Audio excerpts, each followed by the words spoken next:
From belting out your top tunes to mapping out your journey, you can customise your Fabia's infotainment display to suit you, all on one screen.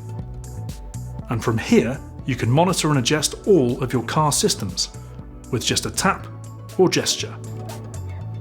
To set up your favourites, drag down the slide bar at the top of the screen, tap and hold the feature you want to change, select a new one and drag it into place.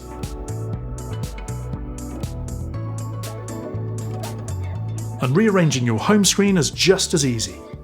Tap the home icon, press and hold the plus symbol in an available spot, choose any of the many widgets and tap it to add it.